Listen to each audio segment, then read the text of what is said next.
আচ্ছা, আমরা এর আগে ইন্টিগ্রেশন শুরু করেছিলাম। তো ইন্টিগ্রেশনের আমরা বিভিন্ন পদ্ধতি দেখতেছিলাম। আমরা প্রথমে ইনডিফাইনাইট ইন্টিগ্রাল নিয়ে আলোচনা করতেছিলাম। তো ইনডিফাইনাইট ইন্টিগ্রালের ভিতরে আমি বলেছি যে ডিফারেন্সিয়েশনের ক্ষেত্রে আমাদের হয়তোবা যেগুলো সূত্র আছে বা আমাদের প্রপার্টিস আছে সেগুলো ইউজ করলে হয়, কিন্তু ইন্টিগ্রেশনের সময় আমাদের বেশ কিছু টেকনিক মনে রাখতে হয়, কারণ সবসময় ইন্টিগ্রেশন মানে যেটা মানে স্বাভাবিকভাবে করা যায় না, বা স্বাভাবিক নিয়মে করলে সলিউশনে আসতে অনেক লম্বা ক্যালকুলেশনের প্রয়োজন হয়, যার সুবিধার্থে আমরা বিভিন্ন রকম টেকনিক অবলম্বন করব। তো এর মধ্যে দুইটা পদ্ধতি অলরেডি দেখিয়েছি, মেথড অফ সাবস্টিটিউশন এন্ড এর আগে যেটা আরেকটা ছিল যে বাই পার্টস ছিল। তো আজকে আমরা দুইটা টপিকস শিখবো, আরো দুইটা টপিকস যেটা আমাদের টেকনিক হিসেবেও ব্যবহার করতে পারি। প্রথম যে লেসনটা থাকবে সেটা হচ্ছে স্পেশাল ট্রিগোনোমেট্রিক ফাংশনস প্রবলেম। তো আমাদের জানি আমরা ট্রিগোনোমেট্রিক ফাংশন কাকে বলে, আমরা জানি যে সাইন, কস, ট্যান, কট এগুলো থাকলে আমাদের সেগুলোকে আমরা বলি ট্রিগোনোমেট্রিক ফাংশন। তো এই ধরনের ট্রিগোনোমেট্রিক ফাংশন যদি থাকে, সেগুলো সলভ করার জন্য আমরা কোন পদ্ধতি অবলম্বন করব? নিশ্চয়ই একটা টেকনিক অবলম্বন করতে হবে। সবসময় এমন থাকবে না যে আমরা জানি যে cos x কে ইন্টিগ্রেশন করলে sin x আসে, বাট সবসময় তো আমার cos x থাকবে না। তো সেই cos x যদি না থাকে, সেই cos x এর মতো বানানোর জন্য অনেক সময় অনেক সূত্র অ্যাপ্লাই করতে হয়, বা অনেক সময় এর যে পাওয়ার বেশি থাকলে সেগুলোকে পাওয়ার কমিয়ে নিতে হয়। তো এই পদ্ধতিগুলো এখানে একটু দেখবো আমরা। So in this section, we use trigonometric identities to integrate certain combinations of trigonometric function. তো power of sine and cosine এই জিনিসটা আমরা প্রথমে শিখতে হবে, যে power of sine and cosine মানে সাইন এবং কজ এর যদি পাওয়ার একের অধিক থাকে, যেমন আমরা জানি যে কজ এক্স একটা জিনিস, কিন্তু কজ স্কোয়ার এক্স তার মানে কিন্তু কজ এর তখন কজ এক্স এর হোল স্কোয়ার হয়ে যাচ্ছে। cos cube x that means cos x এর হোল কিউব, এটা বোঝাচ্ছে। যেমন এখানে একটা আছে evaluate integration cos cube x dx. তো এখানে আমরা দেখতে পাচ্ছি যে শুধু যদি cos এক্স থাকতো তাহলে আমরা লিখে দিতে পারতাম যে sin x প্লাস c, এটাই অ্যান্সার হতো। কিন্তু এখানে কিউব আছে। তো যদি এরকম আমরা ডিফারেন্সিয়েশনের সময় দেখেছি, যদি পাওয়ার বেশি থাকে তাহলে ওটাকে x to the power N এর সূত্র নিয়ে পরে ওটাকে ডিফারেন্সিয়েশন করে দিলেই হয়ে যেত, কিন্তু এক্ষেত্রে সেটা হবে না। ইন্টিগ্রেশনের সময় এভাবে direct x to the power N এর সূত্র নিলে অ্যান্সার আসবে না। তো সেই জন্য আমাদের এখানে কিছু একটা হেল্প, মানে আমাদের একটু একে ভাঙিয়ে নিতে হবে বা অপারেশন করে নিতে হবে। যেমন প্রথমে আমাদের cos কিউব এক্স আছে, এটাকে আমরা একটু ভাঙিয়ে নিই। তো এই যে এখানে ভাঙানো হয়েছে, আমরা জানি যে sin square x plus cos square x equal to 1, এটা আমাদের জানা আছে। সেটা আমরা অ্যাপ্লাই করব এখানে। এখান থেকে আমরা বের করে নিতে পারি যে শুধু cos square x equal to 1 minus sin square x. তো এখানে cos কিউব এক্স আছে, তার মানে তিনটা আছে। তো এখান থেকে একটা আলাদা, আর একটা ওই cos স্কয়ার এক্স এর সূত্রের জন্য সেভাবে করে নিয়ে নিব। যেমন cos square x into cos x ভাগ করে লিখতে পারি। এবার আমরা cos স্কয়ার এক্স কে লিখে দিতে পারি 1 minus sin square x into cos x. তো এবার এইটাকে এখন যখন ইন্টিগ্রেশন করব, এখন আমাদের আমরা যে মেথড অফ সাবস্টিটিউশন করেছি, যে একটা ধরে নিয়ে সেটা বসায়া যে অ্যান্সার করা, সেই নিয়মে আমরা করতে পারবো। তো ওই জন্য আমরা দেখতে বলেছিলাম যে যখন ওইটা করব তখন এর কোনো একটা অংশ ডিফারেন্সিয়েশন করলে তার ভিতরে যে অংশ আছে, মানে তার সেটাকে ডিফারেন্সিয়েশন করলে যেটা পাওয়া যাবে সেটা এর মধ্যে আছে কিনা দেখতে হবে। যদি থাকে তাহলে সেটাকে ধরতে হবে। যেমন আমাদের প্রদত্ত রাশি হিসাবে এখন এটাকে আছে integration 1 minus sin square x into cos x dx। তো এবার আমাদের এখান থেকে কোনটাকে আমাদের জেড বা ইউ যেটাই বলি ধরবো, সেটা আমাদের বুঝে নিতে হবে। যেমন আমরা জানি যে sin x কে ডিফারেন্সিয়েশন করলে cos x আসে। তো আমাদের এখানে কি আছে, cos x সাথে dx আছে। তো অবশ্যই আমরা এখানে sin x কে ইউ ধরে নেব। এখানে ইউ এর বদলে কেউ জেড চাইলে যেটা ধরতে পারে, ইউ ধরেও করা যেতে পারে। তো এখানে ইউ ধরে করে নিয়েছি, u is equal to sin x, তার মানে এখানে প্রথমে ডিফারেন্সিয়েশন করতে হবে। তাহলে আমরা পাবো du is equal two cos x dx। যেহেতু আমাদের এখানে cos x dx আছে, তাহলে আমরা du ইজ ইকুয়াল টু পেলাম cos x dx। এবার প্রদত্ত রাশিতে চলে যাব। প্রদত্ত রাশিতে চলে গেলে আমাদের এখানে 1 minus sin square x into cos x dx। তো আমরা cos x dx এর মান পেলাম du, আর sin x এর মান পেলাম u। তার মানে 1 minus u square, 1 minus u square into du পেয়ে গেলাম। তাহলে এখন এটাকে আমরা দুইটা পার্টে করে ইন্টিগ্রেশন করে নিতে পারি। 1 কে করলে u পাবো, আর ইউ স্কয়ার কে করলে ইউ কিউব ডিভাইডেড বাই 3 পাবো, প্লাস c পাবো। তারপর ইউ এর মানটা বসিয়ে দেবো। ইউ মানে হচ্ছে sin x, তাহলে sin x minus 1/3 sin cube x plus c is equal two answer. এটাই আমাদের এইভাবে করে আমরা ত্রিকোণমিতিক ফাংশন যদি পাওয়ার বেশি থাকে, সাধারণত কজ এবং সাইন এর পাওয়ার যদি একের অধিক থাকে, তাহলে একে এইভাবে অপারেশন করে বিভিন্ন ভাবে ভাঙিয়ে নিয়ে তারপর করতে হয়। তো এখানে কারো কোনো সমস্যা আছে কিনা প্রথম এক্সাম্পলটা?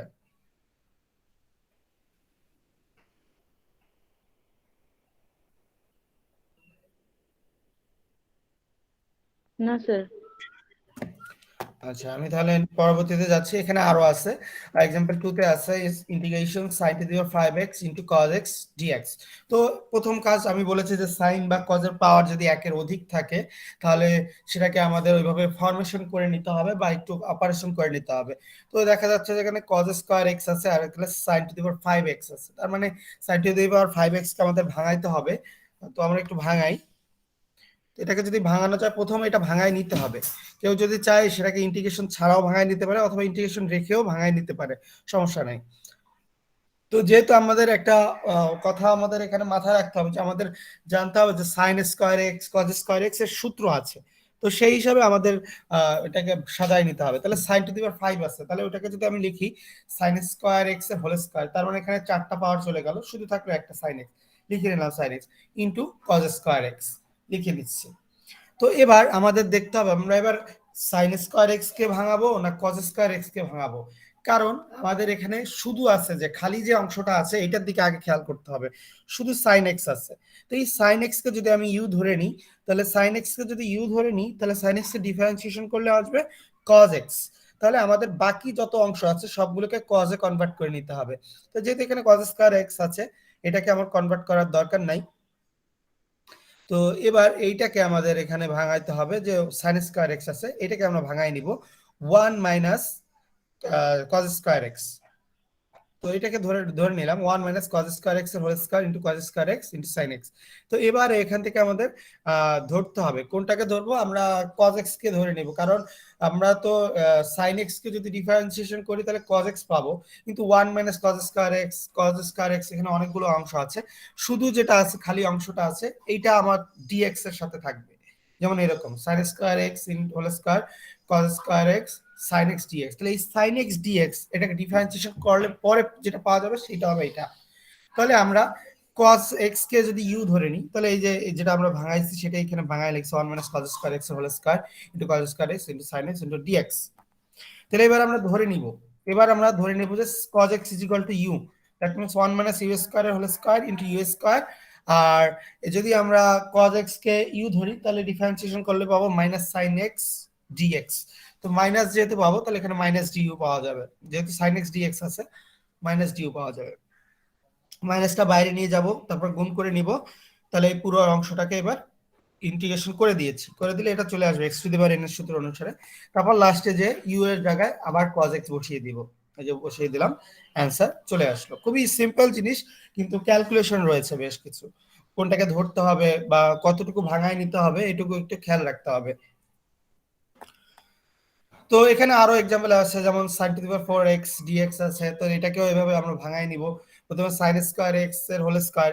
তো এখানে দেখতে হবে আগেরটাতে আমাদের একসাথে একটা অংশ ছিল, যেমন sin cos টু দি পাওয়ার 5 ছিল, তো ওইটাকে তো 5 থাকলে স্কয়ার স্কয়ার করার পর একটা এক্সট্রা অংশ ছিল, কিন্তু এখানে কিন্তু নাই, কারণ 4 আছে। তাহলে আমরা জানি যে sin স্কয়ার x এর সূত্র আছে, তো সেই হিসাবে আমরা ভাঙাই নিলে সাথে শুধু dx থাকে। তো এবার তো আমাদের ওই আগেরটা সূত্র নিলে হবে না, কারণ ওটা তোর মত সাথে আমাদের মিলতেছে না। তো এর জন্য তাহলে অন্য অপারেশনে যেতে হবে। আমাদের জানা আছে যে আমাদের 2 sin² x এর সূত্র রয়েছে 1 - cos²x। তো 2 যেহেতু নাই হাফ নিতে হবে, এই জন্য 2 দেওয়া হয়েছে, অথবা শুধু যদি sin² x এর সূত্র লিখি সেটাও হয় 1 - cos²x ডিভাইডেড বাই 2। এটা আমাদের সূত্র, সূত্র করে নিলাম। তাহলে এই যে 2 আছে এটা হোল স্কয়ার, উপরেরটাও স্কয়ার, তাহলে 1/4টা বাইরে চলে আসবে, কারণ 1/2 এর স্কয়ার মানে হচ্ছে 1/4, সেটা বাইরে নিয়ে গেলাম, তাহলে থাকলো 1 - cos²x এর হোল স্কয়ার। সেটাকে করলে a - b হোল স্কয়ারের সূত্র আসলে 1 - 2 cos²x plus cos square 2x dx পেলাম আমরা। তো এবার আমরা দেখো এখানে আমাদের যতক্ষণ পর্যন্ত পাওয়ার 1 এ না আসবে ততক্ষণ পর্যন্ত অপারেশন চালিয়ে যেতে হবে। তো এখনো আমাদের কিন্তু এখানে এটাই পাওয়ার কিছু নাই, সাইন কজ নাই, এইটা পরেরটা কজের পাওয়ার 1 আছে, কিন্তু পরেরটায় আবার আছে কি কজের পাওয়ার 2 রয়েছে। তো এইটাকেও আমাদের এখন ভাঙায় নিতে হবে। তো এটাকে ভাঙায় নেওয়ার জন্য আমাদের আবার যেমন সাইন স্কয়ার 2 sin² x এর সূত্র আছে, সিমিলারলি 2 cos² x এর সূত্র আছে, সেই সূত্রটা এখানে লেখা হয়েছে 2 cos² 2x। এখানে x এর পরিবর্তে 2x আছে, তো ওইটাকে একটু ভাঙায় লিখতে হবে। 2 cos² 2x এর সূত্র হচ্ছে 1/2 1 plus cos 2 into 2x, that means cos 4x। Mainly এটা সূত্রটা ছিল 2 cos² x, এর সূত্র হচ্ছে 1 প্লাস cos 2x। আর 2 sin² x এর সূত্র হচ্ছে 1 - cos 2x। এই দুটো সূত্র আমাদের মাথায় রাখতে হবে। তো সেই সূত্র অ্যাপ্লাই করে এখানে পেয়ে গেলাম। তাহলে এবার এই যে অংশটা আমরা এখানে এইটা বসাই দিব। তো বসাই দিলাম, আমরা বসাই দিলে এই যে চলে আসলো 1 - cos 2x plus half into 1 + cos 4x dx। তাহলে এই যে হাফ আছে এটাকেও আমরা এই 1/4 সবাইকে দিয়ে দেব, বা 1/4 গুণ করে নিব, যেটা এখানে 1 আছে এখানে হাফ আছে, গুণ করলে আসবে মানে যোগ করলে আসবে 3/2। জাস্ট একটু ভাঙাই দিচ্ছি আর কি, 4টা অংশ থেকে 3টা অংশ করে নিয়েছে, যেহেতু 1 আছে আর হাফ আছে, দুটো একই জাতীয় জিনিস, যোগ করলে 3/2 আসবে। বাকিগুলো বাকি জায়গায় লিখে নিয়েছি। 1/4 বাইরে চলে আসছে। তো 3/2 এটাকে ইন্টিগ্রেশন করলে আমরা পাবো 3/2 × x। cos 2 কনস্ট্যান্ট, 2 বাইরে থাকবে। cos 2x এটাকে ডিফারেন্সিয়েশন করলে পাবো sin 2x। যেহেতু আমি বলেছি x কে যদি x এর ব্যতিরে অন্য কিছুকে x ধরা হয়, তাহলে সেটাকে ডিফারেন্সিয়েশন করে ইন্টিগ্রেশনের সময় ভাগ বা নিচে দিয়ে দিতে হয়, আর ডিফারেন্সিয়েশনের সময় সাথে গুণ করে দিতে হয়। তো যেহেতু এখানে 2x কে আমরা x ধরেছি, তো 2x এর ডিফারেন্সিয়েশন করলে আমরা পাবো 2। তাহলে সেই 2টাকে নিচে দিতে হবে। এই যে 2 আর এই যে 2 পাওয়া গেল, পরস্পর কাটাকাটি হয়ে গেছে, যার কারণে এখানে 2টা নাই। সিমিলারলি এখানে cos 4x কে যখন ডিফারেন্সিয়েশন করব, তখন sin 4x পাবো, আর নিচে পাবো 4, কারণ x কে এখানে ধরেছি 4x, তাহলে 4x কে ডিফারেন্সিয়েশন করলে 4 আসবে, সেটাকে ডিভাইডেড বাই 2 থাকবে। তো 1/2 আর নিচে 4 আছে, তাহলে 1/8 চলে আসছে এখানে, আর প্লাস c। তো এটাই আমাদের অ্যান্সার। এইভাবে ক্যালকুলেশন জাস্ট আস্তে আস্তে করলেই প্রত্যেকটা চলে আসবে। এখানে tan এর তা আছে, জাস্ট সূত্রগুলো বসাইলেই হয়ে যাবে। এগুলো দেখে নিবে প্রথম লেসনে, এখানে যেগুলো আছে সবই ট্রিগোনোমেট্রিক ফাংশনের আছে। তো ট্রিগোনোমেট্রিক ফাংশনের গুলো তোমরা বাকিগুলো এখানে দেখলেই বুঝতে পারবে। আর যেগুলো এক্সারসাইজ আছে ওগুলো আমাদের পরীক্ষার জন্য, প্লাস এখানে যেগুলো আছে সেগুলো যেহেতু রিটেন পরীক্ষা হলে এখান থেকেও আসতে পারে, এক্সারসাইজ থেকেও আসতে পারে, বাট আমার লেকচারের বাইরে আসবে না। এই যে লেকচারে যেগুলো বললাম আর প্লাস এক্সারসাইজে যেগুলো আছে, এটাই তোমাদের সাজেশন আর কি। তো প্রথম লেসনে কারো সমস্যা আছে কিনা? এখানে জাস্ট স্পেশাল ত্রিকোণমিতিক ফাংশন, শুধুমাত্র ত্রিকোণমিতিক ফাংশনের ব্যাপারগুলো নিয়েই কাজ করব, এবং সর্বক্ষেত্রে দেখা যাবে যে ত্রিকোণমিতিক যে ফাংশন গুলো থাকবে তার পাওয়ার 1-এর অধিক থাকবে, স্কয়ার কিউব এভাবে, বা 2টা থাকবে 3টা থাকবে, এভাবে থাকবে। তো এই ধরনের জিনিসকে এভাবে আগে ভাঙায় নিতে হবে, তারপর ক্যালকুলেশন করতে হবে। তো এটা আমাদের প্রথম লেসন। কারো যদি কোনো কোশ্চেন থাকে করতে পারো।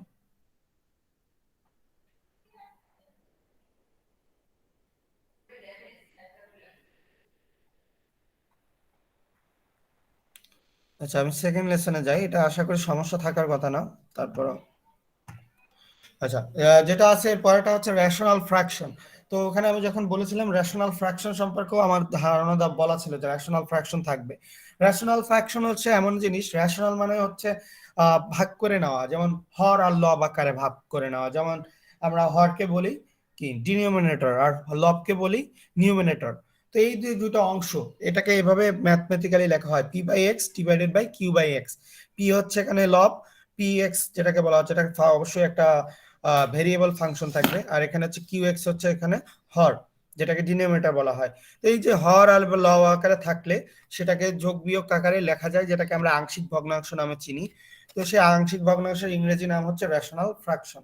তো পি বাই কিউ আকারে থাকলে এর বিভিন্ন রকম নিয়ম আছে। তো পি বাই কিউ আকারে ইন্টিগ্রেশন থাকবে, তখন সেগুলো আমরা কিভাবে করব তার জন্য বেশ কয়েকটা নিয়ম আছে। তো এখানে আমাদের যে নিয়ম ফলো করার আগে একটা জিনিস মাথায় রাখতে হবে।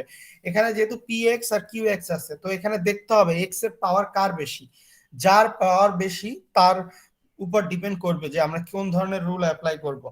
যদি আমাদের হরের পাওয়ার বেশি হয় তাহলে আমাদের একটা নিয়ম, আর যদি আমাদের লবের পাওয়ার বেশি হয় সেক্ষেত্রে আমাদের আরেকটা নিয়ম। মেইনলি আমাদের হরের পাওয়ার বেশি হলেই যে ঝামেলাটা হয়, সেটা সমস্যার সমাধান করার জন্যই করা হয়। তো আমাদের হর আর লবের পাওয়ারটা কিভাবে বুঝবো সেটা এখানে আমি প্রথমটা থেকে দেখাচ্ছি।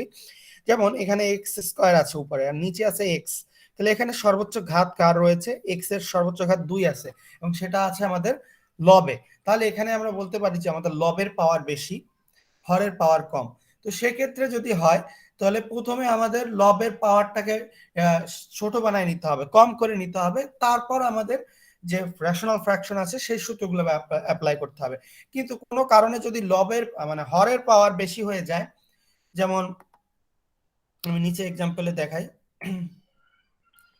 এইখানে খেয়াল করো, এখানে হর আছে 1 আর নিচে লব আছে 2x-1 ইন্টু x+3। তো এখানে আমাদের এটা গুণ করে দেখতে হবে নিচের হরটাকে গুণ করলে আমরা সর্বোচ্চ ঘাত পাবো 2, কারণ 2x গুণ করলে পাবো 2x², তার মানে x এর পাওয়ার 2 পাচ্ছি। উপরে পাচ্ছি x এর সর্বোচ্চ পাওয়ার 0, কারণ 1 মানে হচ্ছে x⁴0। তো আমরা দেখতেই পাচ্ছি যে লবের পাওয়ার কম, হরের পাওয়ার বেশি। তো এই হরের পাওয়ার যদি বেশি হয় সেজন্য আমাদের রেশনাল ফ্র্যাকশনের সূত্রগুলো মেইনলি অ্যাপ্লাই হয়।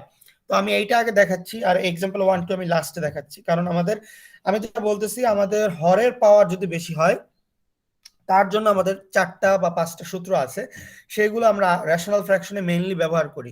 কিন্তু কোনো কারণে যদি লবের পাওয়ার বেশি হয়ে যায় তাহলে কিন্তু আমাদের এই 4-5টা সূত্র যেটা বলবো বা দেখাবো সেটা কিন্তু অ্যাপ্লাই করা যাবে না। তো প্রথম কাজ কিন্তু প্রথমে করে নিতে হবে যে আমাদের দেখতে হবে আমার কোনটার পাওয়ার বেশি, মানে কোনটার ঘাত সর্বোচ্চ বেশি ভেরিয়েবলের। যেহেতু এখানে এক্স ভেরিয়েবল আছে, কোনো ক্ষেত্রে যদি ওয়াই থাকে জেড থাকে সেগুলো আমরা চেক করে দেখব। তো যদি আমাদের ঘাত লবে বেশি মানে হরে বেশি হয় তার জন্য যে সূত্রগুলো আছে সেগুলো আমি এখন দেখাচ্ছি। এখানে আমাদের যে সূত্রগুলো আছে, এই যে আমাদের এখানে আমি 5টা সূত্র দেখেছি, এই 5টা সূত্র আমাদের একটু মাথায় রাখতে হবে। আংশিক ভগ্নাংশ, form of the rational fraction যদি এরকম থাকে পি এক্স প্লাস কিউ, আমাদের উপরেরটা নিয়ে কাজ নাই, কারণ আমি জানি যে পি উপরে পাওয়ারটা সবসময় কম থাকবে। আমি প্রথমেই বলে দিয়েছি যে আমাদের হরের পাওয়ার কিন্তু বেশি হবে। তো খেয়াল করে দেখো এখানে পি এক্স আছে, তার মানে এক্স এর সর্বোচ্চ পাওয়ার উপরে 1 আছে, কিন্তু নিচে আছে x-a ইন্টু x-b। তো এখানে এক্স আর এক্স গুণ করলে x² হয়ে যাবে।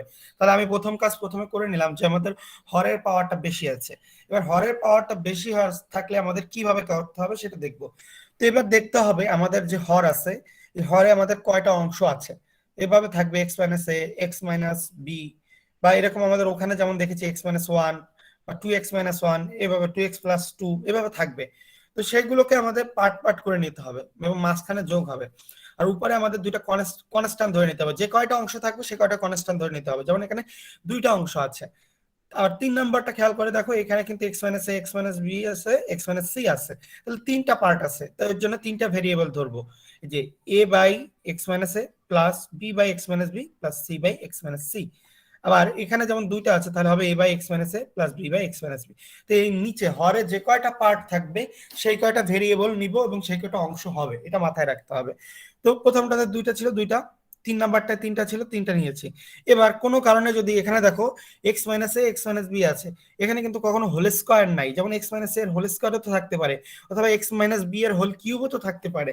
তো সেক্ষেত্রে আমাদের কি করব, সেক্ষেত্রে একটা সূত্র আছে, যদি কোনোটা, আমি শুধুমাত্র একটারই খেয়াল দেখাচ্ছি, যেমন x- এর হোল স্কয়ার আছে, সাথে এখানে x-b থাকতে পারে, x-c থাকতে পারে, সেটা আমার খেয়াল না, কারণ সেটার জন্য তো এই একটা সূত্র শিখাই দিছি, বা এইটা একটা সূত্র শিখাই দিছি 1 আর 3। এবার কোনো কারণে যদি এরকম x-a হোল স্কয়ার রয়েছে, x-b থাকলে থাকবে, যেমন b বাই x-b আসলো, কিন্তু যদি এরকম x-a এর হোল স্কয়ার থাকে তাহলে এখানে এইটারই দুইটা পার্ট হয়ে যাবে। প্রথমটা হবে a by x-a plus b by x-a এর হোল স্কয়ার।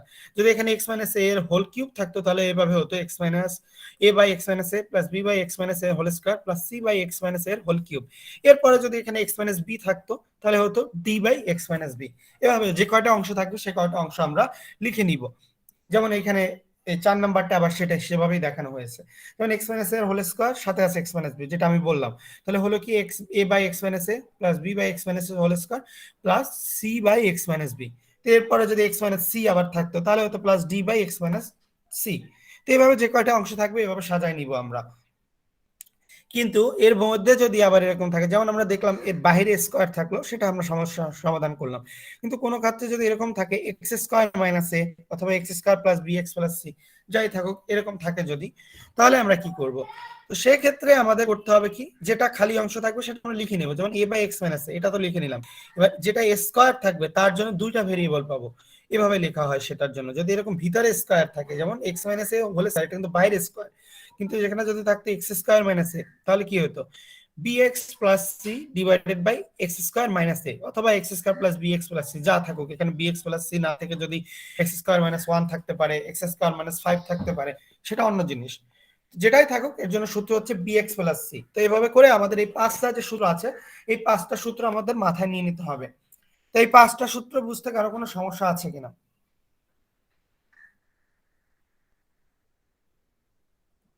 না স্যার। ওকে, এই পাঁচটাই আমরা অ্যাপ্লাই করব। এবং এখানে মানে এটা তোমরা একটু উঠায় নিও, বা আমার যেহেতু লেকচারে এখানে এটা নাই, তো এটা তোমরা উঠায় নিও, যেহেতু ভিডিওর মধ্যে থাকবে এই পাঁচটা সূত্র। যদি রেশনাল ফ্র্যাকশন করার আগে পাঁচটা সূত্র একটু উঠাই নিতে হবে। তো ভিডিওটা যখন দেওয়া হবে, ভিডিওটা থেকে এখান থেকে দেখে নিও এই সূত্রগুলো। আমি ম্যাথে চলে যাচ্ছি। তো আমি যখন এক্সাম্পল 3 থেকে বুঝাবো বলছিলাম, তো প্রথম কাজ, প্রথমে দেখতে হবে যে আমাদের লবের পাওয়ার বেশি না হরের পাওয়ার বেশি। আমি দেখতে পাচ্ছি যে হরের পাওয়ার বেশি। তো অতএব আমাদের ওই পাঁচটা যে সূত্র আছে, ওই পাঁচটা সূত্রের মধ্যে যে কোনো একটা সূত্র আমরা অ্যাপ্লাই করে নিব। তো এখানে 2x-1 আর x+3 আছে। তো আমরা এটা আগে রেশনাল ফ্র্যাকশন করে নেব। রেশনাল ফ্র্যাকশন কিন্তু কোনো ইন্টিগ্রেশনের পার্ট না। রেশনাল ফ্র্যাকশন এই জন্যই করতেছি যে ইন্টিগ্রেশনটাকে ভাঙিয়ে যদি আমরা যোগ বা বিয়োগ আকারে লিখতে পারি, তাহলে তো এটাকে দুটো অংশ করে নিতে পারবো, এবং তখন আমাদের ইন্টিগ্রেশনটা ইজি হয়ে যাবে। তো সেই জন্য আমাদের বলেছি যে দুইটা অংশ দুই ভাগ করে নিতে হবে, যেহেতু এখানে দুইটা অংশ আছে, 2x-1 একটা আছে আর x+3। তাহলে a/2x-1 প্লাস b/x+3 দুটো অংশ করে নিলাম। তো এবার এর নিচে যে অংশটা থাকবে, এটা দিয়ে উপরে সবাইকে গুণ করে দিতে হবে। এই যে এখানে দেখতে হবে বাম পক্ষে 2x-1 x+3, এটা দিয়ে উপরে সবাইকে গুণ করে দেব প্রত্যেকটা অংশকে। তাহলে উপরে পাবো 1 ইজ ইকুয়াল টু পাবো a into x+3 plus b into 2x-1, সেটা এখানে পরে করা হয়েছে। এই যে 1 is equal two a x+3 b into 2x-1 লেখা হলো। এরপরে এটাকে গুণ করে দিব এই পাশের অংশটুকু, ax plus 3a plus 2b যে x মাইনাস b। তো এখান থেকে আমার দেখতে হবে সর্বোচ্চ ঘাতে যে x আছে, তাহলে x গুলোকে আমরা একসাথে নিয়ে কমন নিয়ে নিব। যেমন এই ax এ আছে আর 2bx আছে, এখান থেকে x কমন নিয়ে দেব। তাহলে a plus 2b into x। এরপরে দেখতে হবে খালি অংশগুলো কোনটা কোনটা আছে, 3a আর মাইনাস b আছে, তাহলে এটাকে একসাথে করে নিলাম, কারণ আমাদের সহগ সমীকৃত করতে হবে। তো সহগ সমীকৃত জিনিসটা বুঝতে হবে যে বাম পক্ষে আমাদের এক্স বা এক্স স্কোয়ারের যে সহগটা আছে, সেটা সমান সমান হবে ডান পাশের যে অংশটায় এক্স বা এক্স স্কোয়ার আছে তার সহগ। যেমন এখানে বাম পক্ষে এক্স এর কোনো সহগ নাই, কারণ এখানে এক্স নামে কোনো অংশ নাই, কিন্তু এখানে কিন্তু এক্স এর আছে। তাহলে আমি যদি বলি যে উভয় পক্ষ থেকে এক্স অংশ সমীকৃত করে পাই, বা আমরা এখানে লিখতে পারি যে a plus 2b is equal two 0। যে a plus 2b is equal two 0 কিভাবে আসছে, এক্স এর অংশটুকু সমীকৃত করা হয়েছে। এরপরে দেখো 3a মাইনাস বি, তো এর সাথে কি আছে, এর সাথে মানে কোনো কিছু নাই, মানে এক্স টু দি পাওয়ার 0 আছে, আর এখানে 1 আছে, 1 মানেও তো হচ্ছে 1 into x to the power 0। তাহলে হয়ে যাবে 3 minus b is equal to 1।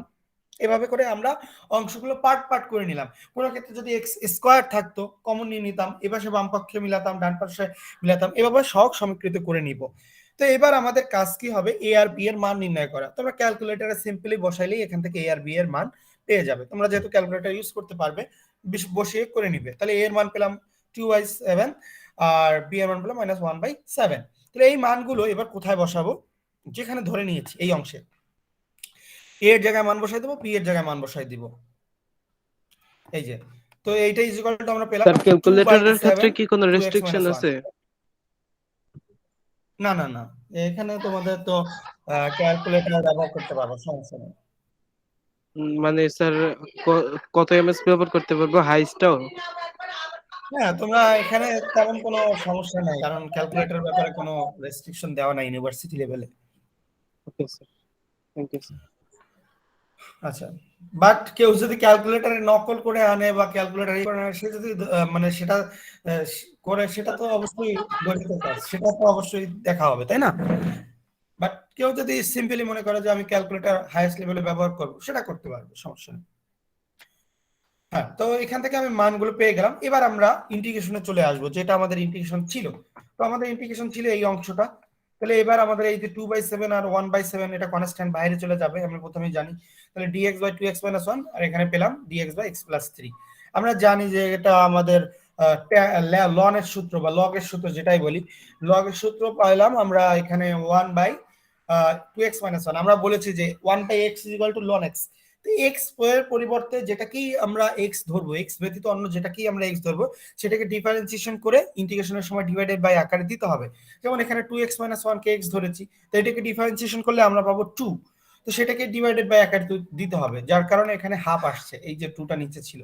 তাহলে ln 2x-1 ডিভাইডেড বাই 2 ছিল, তো এখানে কাটাকাটি যেটা হবে, আর এখানে x+3 এটাকে যদি ডিফারেন্সিয়েশন করি সেখানে তো 1 পাবো, আর 1 হলে তো আর লিখতে হয় না। তো সেই জন্য আর এটা লেখা হয় না, জাস্ট 1/7 ছিল সেটাই, এবং প্লাস সি অবশ্যই দিতে হবে। এবং আমরা এরপরে যে জানি যে লন এর ভিতরে মাইনাস থাকলে দুইটা ডিভাইডেড বাই আকারে লেখা যায়, আর প্লাস থাকলে গুণ আকারে লেখা যায়। সেভাবে করে অ্যান্সার লিখে দিলে অ্যান্সার হয়ে যাবে।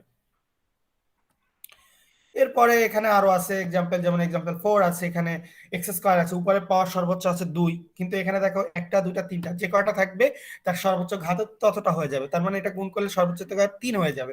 তাহলে দেখাই যাচ্ছে যে হরের পাওয়ার বেশি। তবে জানি যে তিনটা থাকলে কি করে ধরে দিতে হবে, এ বি সি তিনটা অংশ ধরে নিতে হবে। তো এই যে করে নেওয়া হয়েছে, এটা is equal to a b c. এবার কি করতে হবে, নিচের যে অংশটা আছে এটা দিয়ে উপরে সবাইকে গুণ করে দিতে হবে। এই যে গুণ করে দিলাম, গুণ করে দিলে এখানে এইটাকে বাম পক্ষকে আমাকে ডান পক্ষে লেখা হয়েছে, যেহেতু একেবারে বড় আছে সেটাকে বাম পক্ষে নিয়ে আসা হয়েছে। তোমরা চাইলে যেভাবে আছে সেভাবেও লিখতে পারো। এরপরে এগুলো সব গুণ করে দিতে হবে। দেখো সর্বোচ্চ ঘাত এক্স স্কোয়ার আছে, যেটা যেটা আছে এক্স স্কোয়ার সবগুলো কমন নিয়ে নিলাম, তারপর আছে এক্স কমন নিয়ে নিলাম, তারপরে যেগুলো এক্স ছাড়া আছে সেগুলো একসাথে নিলাম। এবার সহগ সমীকৃত করব। দেখো এখানে এক্স স্কোয়ার আছে শুধুমাত্র, তাহলে এক্স স্কোয়ারের সাথে আছে 1, তাহলে আমরা লিখতে পারি a plus b plus c is equal to 1 লিখলাম। বাকিগুলোতে আমাদের সবগুলো 0 হবে, কারণ বাকি তো অন্য কোনো অংশ এর পাশে ডান পাশে নাই। তাহলে 5a plus 4b plus 3c is equal two 0, 6a plus 3b plus 2c is equal two 0। তো এখান থেকে ক্যালকুলেশন করে এবিসির মান আমরা ক্যালকুলেটর থেকে পেয়ে যাব। তাহলে এবিসির মানগুলো এবার বসিয়ে দিব, বসিয়ে দিলে এই যে বসিয়ে দিলাম, এরপরে ইন্টিগ্রেশন নিয়ে আসলাম। এবং বেশিরভাগ ক্ষেত্রেই লনের সূত্র হবে এই সব ক্ষেত্রে আমাদের, বা পার্শিয়াল ফ্র্যাকশন বা রেশনাল ফ্র্যাকশন করলে বেশিরভাগ ক্ষেত্রে লনের সূত্র হয়, কারণ 1 বাই আকারে আসে, কারণ লব নিয়ে হর নিয়ে তো কাজ করেছি, লবে তো আমাদের কনস্ট্যান্ট থাকবে। তো এইভাবে আছে, এখানে আরো এক্সাম্পল আছে, যেমন এখানে এক্স এক্স প্লাস 2 এর হোল কিউব আছে। তো আমরা এটাও তো বলেছি যে আমাদের এখানে তিনটা ধরতে হবে, হোল কিউব মানে হচ্ছে তিনটা অংশ, যেমন এ বাই তো তোমরা এখানে লিখতে পারো a by x plus 2 plus b by x plus 2 এর whole square plus c by x plus 2 এর হোল কিউব, অথবা এইভাবে যেটা লিখছি এটাও লেখা যাবে, যে কনস্ট্যান্ট যেটার নাম যেটাকে ধরো এবিসি ধরে না ধরে কেউ যদি এখানে আই জে কে ধরে সেটাও হবে, ইউ ভি ডাব্লিউ ধরে সেটাও হবে, সমস্যা নাই। জাস্ট মানগুলো বের করে নিতে হবে। এই যে এখান থেকে মানগুলো কমন করে নিয়ে এইখান থেকে এবিসি এর মানগুলো এই যে বের করে নিতে হবে, তারপর বসাই দিবা, বসাই দিলেই ক্যালকুলেশন করলে आंसर চলে আসবে। সিমিলারলি এখানে एग्जांपल 6 এ যেমন আমরা ওটা দেখেছি যে x + 1 সাথে কি আমি বলেছি x² + 1, তো ভিতরে যদি স্কয়ার থাকে তাহলে সেটাকে দুটো কনস্ট্যান্ট ধরতে হয়। কারণ x + 1 এর জন্য a / x + 1, পরেরটার জন্য x² আছে ভিতরে, তাহলে হবে bx + c / x² + 1। এবারে আগের মতো ক্যালকুলেশন, নিচে যেটা আছে সেটাতে উপরে গুণ করে দিয়ে সবাইকে ক্যালকুলেশন করবা, ক্যালকুলেশন করে দেওয়া আছে দেখে নিবা, আমি আর আলোচনা করলাম না। এখানে যেমন x² আছে x + 1 আছে, তার মানে a / x² b / x, যেতে স্কয়ার আছে ওটাকে এভাবে করে ধরে নিতে হবে, plus c by x plus 1, এই যে আগেরটার মতোই এভাবে করে প্রত্যেকটা এভাবে করে নেওয়া যাবে। এখানে আরো অনেক एग्जांपल আছে, x কিউব প্লাস 1 আছে, তো x কিউব প্লাস 1 তো আমার ওইভাবে করা নাই, কারণ x স্কয়ারের সূত্র আছে ভিতরে। তো এটাকে আমাদের আমরা জানি যে a কিউব প্লাস b কিউবের সূত্র আছে, x plus 1 into x square minus x plus 1। আমরা জানি যে a plus b into a cube plus b কিউবের সূত্র হচ্ছে a plus b into a square minus ab plus b square, সেই সূত্রটা এখানে নিলাম। তাহলে এইটাকে আমরা এবার করতে পারবো, এই যে 1 by x plus 1 into x square minus x plus 1, তাহলে এটাকে এটা bx প্লাস c দিয়ে এটা নিয়ে নিলেই হয়ে যাবে। এরপরে আগের মতো ক্যালকুলেশন করে দেওয়া আছে, জাস্ট তোমরা এগুলো দেখে নিবে। x টু দি পাওয়ার 4 আছে, তাহলে এটাকে ভাঙায় নিতে হবে প্রথমে। এই যে x টু দি পাওয়ার 4 কে লেখা যায় যে x to the power x square এর whole square minus 1 square, that means x square minus 1, তারপর হয়ে যাবে x স্কয়ার প্লাস 1। আমরা জানি a স্কয়ার মাইনাস b স্কয়ারের সূত্র a plus b into a minus b। তারপরে আবার এখানে x স্কয়ার মাইনাস 1 এটাকে আবার ভাঙানো যায় a square minus b square, তাহলে x minus 1 into x plus 1 into x square plus 1 ভাঙায় নেওয়া হয়েছে। এবার আমরা এটা a এটা b আর এটাকে হয়ে যাবে কি cx প্লাস d ধরে নেওয়া হবে, এই যে a by x minus 1 b by x plus 1 cx plus d divided by x square plus 1। এরপর ক্যালকুলেশন আগের মতো নিচে যেটা আছে সেটা দিয়ে উপরে সবাইকে গুণ করে দিবা, ক্যালকুলেশন করলে চলে আসবে। তো এই দুইটাই আমাদের আজকের লেসন ছিল। এখানে কিন্তু অনেক ক্যালকুলেশন রয়েছে, ভাষা প্র্যাকটিস করতে হবে বেশি বেশি নিয়ম, ঠিক আছে? তো কারো কোনো সমস্যা আছে কিনা, বা এখানে বেসিক যে আমাদের 5টা ম্যাথ দেখিয়েছি আমরা, হরের পাওয়ার যদি বেশি হয় বা লবের পাওয়ার যদি বেশি হয় সেটা কিন্তু দেখাই নাই, সেটা কিন্তু एग्जांपल 1 এবং 2 আছে, সেটা তোমরা দেখলেই বুঝতে পারবে, সেটা কিন্তু ডাইরেক্ট করতে হবে না, সেটাকে আগে একটু ভাঙায় নিতে হবে তারপর করতে হবে। তো আগে তোমরা এটাই শিখো, তারপর ওইটা আমরা পরবর্তীতে লাগবে শিখবো। আমরা জাস্ট লবের মানে হরের পাওয়ার বেশি থাকলে কি হবে সেটা দেখাইলাম। আর কারো যদি মনে হয় যে না আমি লবের পাওয়ার বেশি হলে আমি সেটা শিখবো, ওকে, সেটা আমার প্রথমে এক্সাম্পল 1 এবং 2 আছে, সেটা দেখে নিও, কোনো সমস্যা নাই। যদি কেউ এই এক্সাম্পল গুলো বুঝো, তখন যদি এক্সাম্পল 1 এবং 2 দেখো, সেটাও বুঝবে। কিন্তু আমি বলেছি যে লবের পাওয়ার যদি বেশি থাকে, সেটাকে প্রথমে একটু ভাঙায় নিতে হবে, কারণ লবের পাওয়ারটাকে কম করে নিতে হবে। হরের পাওয়ার বেশি হলে সেটা দিয়ে আমরা আংশিক ভগ্নাংশ করতে পারবো। ওকে, আজকের লেসন এ পর্যন্ত। কারো কোনো যদি সমস্যা থাকে বলো।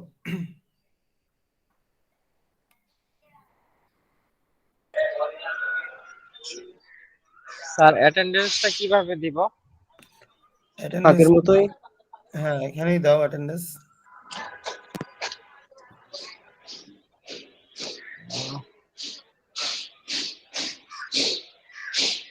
আর তোমাদের ইউনিভার্সিটি থেকে কি বলা হয়েছে কবে খুলবে বা কিছু অফলাইনের ব্যাপারে কোনো স্যার খবর? 8 তারিখ। 8 তারিখে কথা বলা হয়েছে? জি আচ্ছা ওকে, তাহলে তো আজকে মনে হয় 1 তারিখ, তাই না? জি তাহলে স্যার। 8 তারিখে আগে ক্লাস আছে, দেখি নিও। প্রথম ক্লাসই বোধহয় স্যার আপনার সাথে হবে। 8 তারিখ বোধহয় আপনার ক্লাস আছে। আচ্ছা তাহলে তো দেখা যাবে, ইনশাল্লাহ দেখা হবে, সমস্যা নাই। ইনশাআল্লাহ স্যার। স্যার এক্সামের সিস্টেমটা কিভাবে হবে আপনার? এক্সাম আমি তো কোনো 50 মার্কস যেটা রয়েছে আমাদের 50 মার্কস অফলাইনই হবে, আমি আলোচনা করব। অফলাইনে শুরু হোক ক্লাস, অফলাইনে আলোচনা করব, সমস্যা নেই।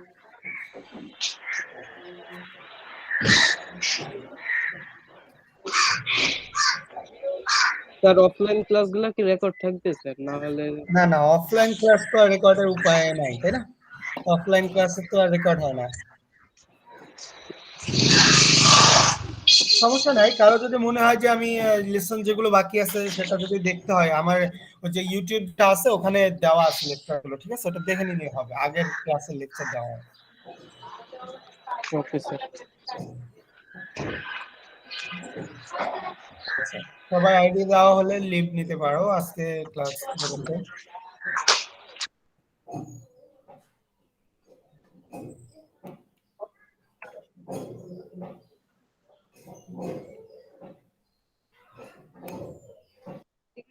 আসসালামু আলাইকুম স্যার। ওয়ালাইকুম আসসালাম।